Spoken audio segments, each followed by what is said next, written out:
Dopo più di 40 anni che la Lancia Fulvia era rimasta parcheggiata a Conegliano, tornerà a splendere. Ormai balzata alle cronache nazionali, è diventata la star del salone automoto d'epoca di Padova, sbiadita, arrugginita, con le ruote sgonfie, dove è esposta in attesa del restauro che avverrà in un'officina di Vicenza.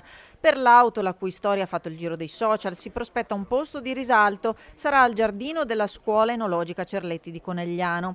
Una sorta di monumento, tanto è diventata popolare. Da anni era parcheggiata a cavallo tra la strada e il marciapiede di via Zamboni. Dagli anni 70 lì dove l'aveva lasciata il proprietario Angelo Fregolent, classe 1927, davanti alla sua ex edicola.